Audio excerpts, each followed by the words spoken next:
Hey guys, MCU Collector here with another video. This is the next one in the Hasbro Marvel Legends series, X-Force Wave 1 Wendigo Build-A-Figure. Here, next up we have as part of the X-Force Cannonball. Now this is a very divisive figure because some people like the flame effect and other people just simply hate and flat out don't like the fact that he doesn't come with any legs.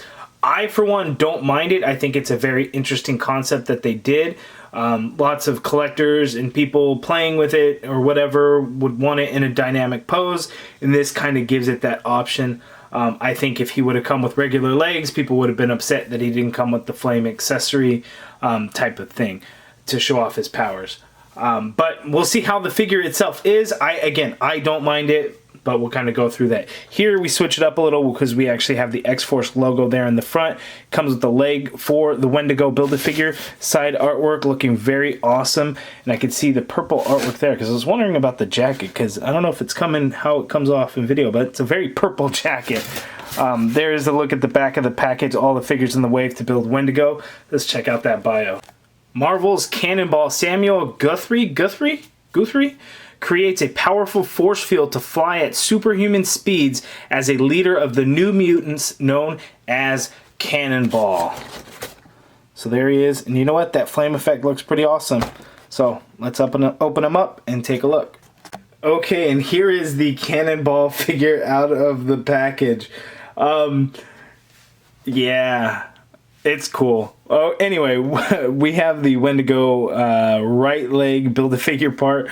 We'll put that over here on the side to put Wendigo all together at the end. I'm sorry, guys. This figure, I was very hopeful that this figure would be really cool. The flame effect looks awesome. The top half of the figure looks really good. But I am actually a little disappointed, but I mean, it serves its purpose. I don't know why this really kind of changes my mind, but the flame part is all hollow. It's just, there's nothing to it. It's kind of not real soft, but it's not a super hard plastic, and I think that's what kind of helps give it that shine, which I think I like the concept of it more than the execution of the figure itself. Now, again, I still don't mind that there's no legs. I mean, would legs be cool? Sure, of course. You know, if it would have been packaged in, I would gladly taken it. But it's not, so, you know, I'm going to move on from that and enjoy the flame effect. So it serves its purpose, just it being hollow, it kind of cheapens it for me, I guess, because it's just really light. Although, I mean, it's sturdy. He's not going to, like, just randomly fall down or anything, so that's good. But, no other accessories at all to this guy, but there's some cool things, so let's zoom in and take a look at those things. Okay, so everything about this top half of the figure I think is done really, really well. I really like it. It looks really good. The jacket, the sculpt of the jacket looks really good. The purple kind of threw me off, but you know, the side artwork shows him as purple, so cool. I'm going to go with that. Brown gloves going up, all good there. The shirt, paint apps are good, not a lot to it. Kind of a narrow torso, but that's because of the flame. The jacket hides it, so that's not a problem whatsoever. The head sculpt I think looks great. You actually get the, you know, this helmet. I don't know what, if that's, there's an actual term for that. It reminds me of like a pilot's helmet or something, but it's got, whoop, focus. Why aren't you focusing? And it's got the goggles to it, but the straps are a nice touch. We actually get some silver paint as for the buckle of those straps. The hair is good. We get a nice brown wash in the hair. The head sculpt, the facial expression on there is pretty good. It's not just a kind of a straight face, dull expression, so there's something to it. The paint apps are good. So again, this upper half is done really, really well, and I'm actually going to do the articulation from this point of view because there's nothing to it. So we get a waist swivel. That's really cool. Swivel at the head, of course. We do get some head pivot in there. He can look, ooh, that's way up there high on that ball peg. So you can get it looking, yeah, that sits really high on the neck. Anyway, so he can look all the way down. He can look all the way up, and that jacket actually does not get in the way, so that is really cool there.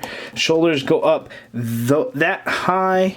There is a upper bicep swivel there at the upper bicep, I guess. Forgive me, I'm a little tired.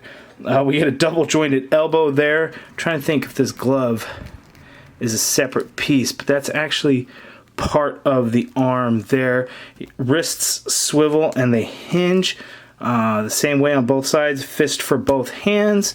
There is an ab crunch as well. So he crunches down that much, which really isn't a whole lot. He can go back that much, which isn't a whole lot either. Let's see, that forward. Yeah, so you can get him to, well, you know what? It's because the jacket gets caught up with the flame. So you can get him to crunch down like that, but again, you kind of have to get the jacket to kind of go over the flame there. So really cool. That's the articulation. Now let's size him up to Mr. Sinister and Nightcrawler. Okay, here are the size comparisons. You can see he's not quite, I guess technically he's taller than Mr. Sinister. However, the collar piece on Mr. Sinister goes higher than Cannonball. If you want to look at Cannonball compared to like your standard size Marvel Legends, you know, Nightcrawler's a good stand-in for that, but here he is next to Cyclops, and you can see he's much taller because that flame effect is really long, much longer than you would have like the legs, if there were legs, but there's not. So again, it's really good. We'll get in closer to look at the flame. I like the way the flame looks. Although it is really shiny, it looks like little speck of paint in there. So we just get this translucent yellow here as it transitions into an orange color. This almost looks like more of a bubbly effect. I think this would have been a really cool effect for maybe like Hydro Man if they painted it blue, because I don't necessarily see flames in this. It looks like it could really be, it would work out great for water, but you know, I could kind of see flames, but kind of not. But there it is. So anyway, that's my review of Cannonball. Again, there's not a lot to the figure because he's really only half a figure and an accessory is the kind of the way I see it. But again, I still don't mind that there's no legs. But anyway, you guys let me know what you think of this figure. How disappointed are you on a scale from 1 to 10, with 10 being the most disappointed that he doesn't come with any legs? Because I've heard so many comments already. Just give me a number. You don't have to say, oh, Hasbro cheap, and you know, all this and that. There's no excuse. Just give me a number of how disappointed you are, because I am curious. Other than that, if you guys have any questions, also let me know down in the comments below. If you guys like the video, hit that thumbs up for me. Really appreciate it. Subscribe if you haven't already done so. And as always, guys, thank you for watching.